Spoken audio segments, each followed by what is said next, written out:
A wife slacking off is totally unacceptable. If you're going to take it easy, then just leave. Half joking, my mother-in-law poured beer over my head. Droplets of beer trickled down from my hair. In that moment, glaring at mother-in-law, I decided it was time to leave this place. My name is Emerson. I live with my husband Derek and our 10-year-old daughter Sandy. Our family life is generally peaceful, but that tranquility shatters whenever we visit my in-laws. Once a month, we drive 20 minutes to visit them, a family tradition. Their home is more rural than ours, and with fields for Sandy, who loves the countryside to play in, we make these monthly visits. But each visit brings me immense stress. It's the same old story. My mother-in-law goes out of her way to make life hard for me. When we visit, she'll drop all household chores to play with Sandy. I'm grateful she entertains Sandy, but the problem is she fills Sandy's head with bad things about me. Sandy is 10 now and is starting to realize what mother-in-law says isn't quite right, but it was much worse when she was younger. Sandy, tell Mommy I hate you, go away. Mommy will be really happy, mother-in-law told little Sandy. When I actually heard Sandy say, I hate you, go away, it was a shock. Both Derek and I were thrown into chaos after I broke down crying at home. When Derek asked Sandy, it came out that mother-in-law had been poisoning her against me. Though Derek and I protested strongly, mother-in-law didn't seem to care. I even told Derek I didn't want to visit them anymore, but he insisted we keep the monthly visits. Maybe because he's an only child, but more because he's a mama's boy. Derek, convinced that most of what his mother says is right, sometimes joins her in tormenting me, knowingly or unknowingly. When at their home, mother-in-law dumps all the housework on me, so I end up cooking. Cooking in someone else's kitchen is always challenging. And mother-in-law would chime in, why on earth did Derek marry such a slow woman? Sandy and I are starving. Derek would add, well, you are a bit slow, Emerson. You like to take your time, making me even angrier. In the car ride home, after confirming Sandy was asleep in the back seat, I confronted Derek. He responded, look, I know it's bad, but if I don't agree with Mom, she could say worse things. I'm doing this to protect you from further insults, which made me lose it. After that, I didn't say a word in the car, but that night I told Derek, if this continues, I'm considering divorce. Every time we visit the in-laws, Derek takes mother-in-law's side. I had enough. Derek had said sorry over and over, but he wasn't changing his ways. When I told him I was thinking of divorce, he looked genuinely surprised. You dislike it that much? He said casually. Of course I disliked it. Why do I have to do all the household chores whenever we visit your parents? They're your parents, but it's not my home. The only ones who help me out are Sandy and your dad. Sandy started helping me with the dishes and folding laundry when she got to elementary school. His mom didn't like it, but Sandy would say, it's tough on Mom, isn't it? And help anyway. It's a relief that Sandy turned out so well. What surprised me was that his dad helped. He's really reserved, and I never quite know what he's thinking. Whenever I'm tasked with vacuuming, he'll get up and do it. But he just stays quiet with a stern face when his wife talks bad about me. It's hard to know what he really feels. So, I asked Derek to say something about this, and he awkwardly said, but it'll put Mom in a bad mood. If you keep prioritizing your mother, we're definitely getting a divorce. I can't take it anymore. Wait, Wait, I never want to divorce, Emerson. It's better for Sandy to have both parents, right? Please reconsider. Maybe you should be the one to reconsider. Who's more important, me or your mother? When I stared at Derek, he answered with a troubled voice. You and Sandy are the most important. After some thought, he broke the silence. Okay. I won't side with Mom anymore. I'll protect you, Emerson. Just give me a chance. I replied, I promise. I don't really want a divorce either, but I can't live with a husband who just watches his mom harass me. If he stops siding with her, I have no complaints about the rest of our married life. Soon enough, it was time to visit his parents again. This time, they're hosting a barbecue in the yard. Looking forward to it, Sandy? Wow, really? I love barbecue! Both Derek and Sandy were overjoyed. I get it for Sandy. She's a kid. But as for Derek, well, he's clearly enjoying himself because he's not the one doing the work. They have a barbecue every year, and I'm the one responsible for everything from setup to cooking. His dad helps, but it's mentally draining working alone with him. And then his mom will complain that the meat is overcooked and tough. It's all part of the package. For me, barbecues were never a source of joy. They were all about Derek enjoying the meat and vegetables. I expect you to be on my side tomorrow. You promised, remember? I got it. I'll help with the barbecue prep too. The night before visiting my in-laws, I reminded Derek, but wasn't holding my breath. If Derek won't change, then it's time to consider divorce. With that resolve, I went to my in-laws, and, to my surprise, Derek really did change. My mother-in-law told Derek, "You can just leave everything to Emerson," but Derek declined. "It's not right that Emerson does all the prep and cooking, Mom. You take care of Sandy, and I'll help out." Mother-in-law, who usually just played with Derek and Sandy while waiting for the barbecue, was taken aback by his words.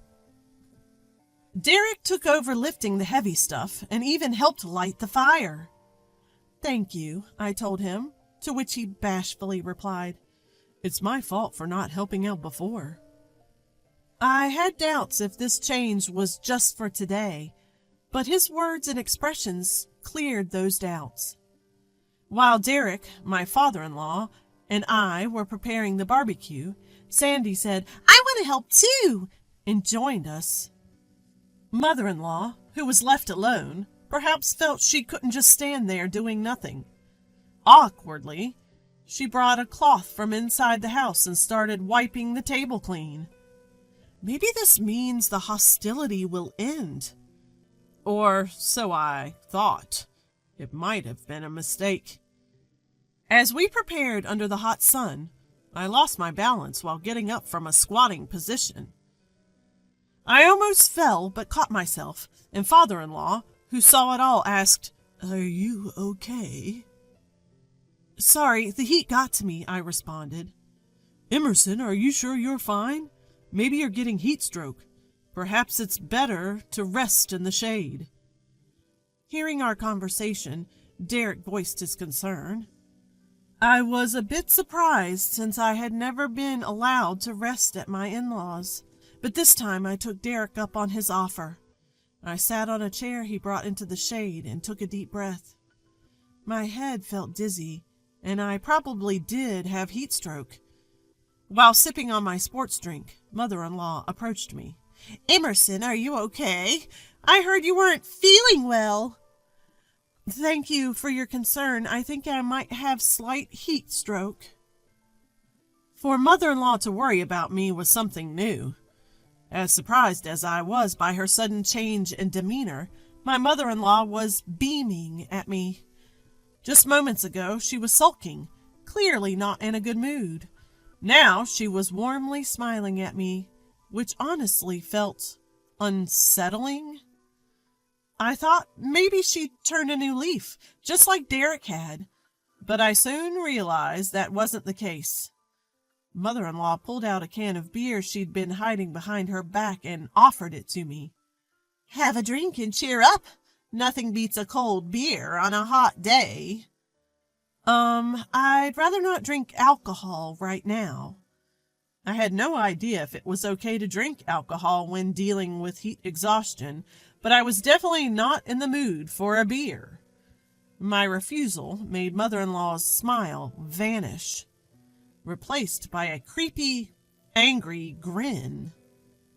You can't even drink a beer that your mother-in-law offers you? Why are you the only one feeling unwell when everyone else is fine? You're just slacking off, aren't you? I'm not slacking off. Maybe I didn't hydrate enough while preparing for the event, but heat exhaustion varies from person to person. Ignoring my protest, Mother-in-law half languidly popped open the can of beer. Before I knew it, she poured it over my head. A daughter-in-law who slacks off is unacceptable. If you're going to take a break, then leave. Droplets of beer trickled down from my hair. I glared at Mother-in-law, making up my mind to leave this place.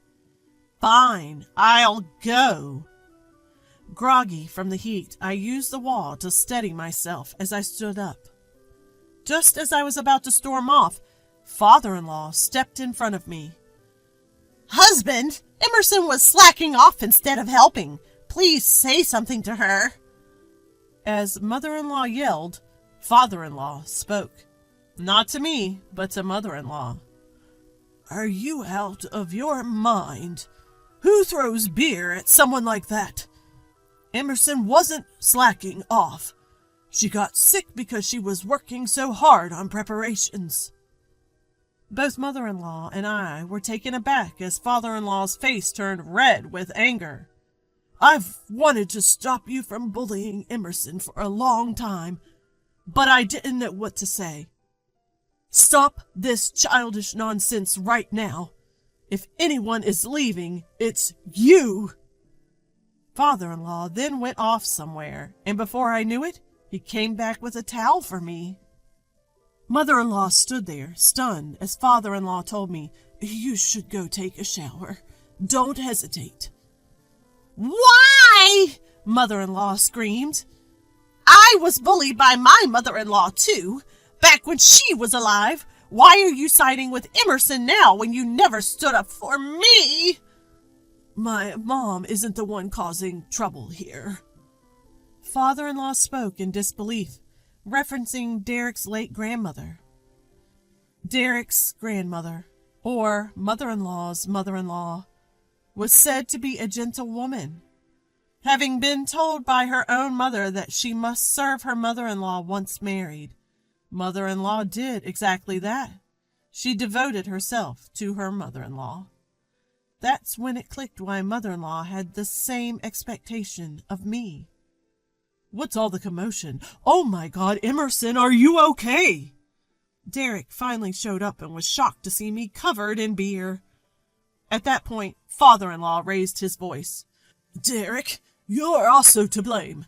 Sure, you've been working today, but leaving everything to Emerson is not fair. You've even sided with your mom to put Emerson down before. Protect your wife like a husband should. Yes, sir. Derek seemed stunned by his father's words, but quickly snapped out of it and took me to the bathroom to clean up.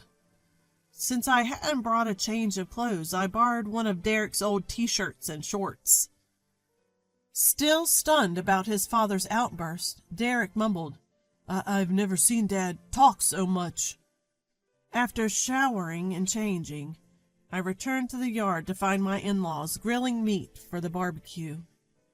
Noticing my return, Father-in-law told Mother-in-law, You need to apologize properly. Mother-in-law grudgingly said, I'm sorry. Father-in-law also apologized to me. Although he struggled to find the right words, He said he had his share of responsibility for letting the harassment continue, and he seemed genuinely remorseful. I had thought father-in-law was a tough nut to crack, but he was actually concerned about me all along. While I was thanking father-in-law, mother-in-law handed me a plate of grilled meat and veggies. Just sit down for today. Heat stroke is no joke. If you're not feeling well, feel free to go inside and cool down. I was surprised by mother-in-law's kind words, but quietly replied, "Thank you." I suppose mother-in-law had her own hardships when she was younger. Maybe that's why she assumed that mistreatment was a given, and it took father-in-law to break down that barrier. From that point on, mother-in-law became very kind to me and even lent me a dress she wore when she was younger. "This might not be the latest style, but wear this for your ride home." "This is super cute. Thank you." Mother-in-law gave me a gentle smile when I expressed joy at the retro-styled dress. Seeing that smile made me think that I could get along with mother-in-law from now on. My premonition was spot on. Ever since the barbecue incident, mother-in-law stopped mistreating me, and we've been able to live a peaceful life with the in-laws.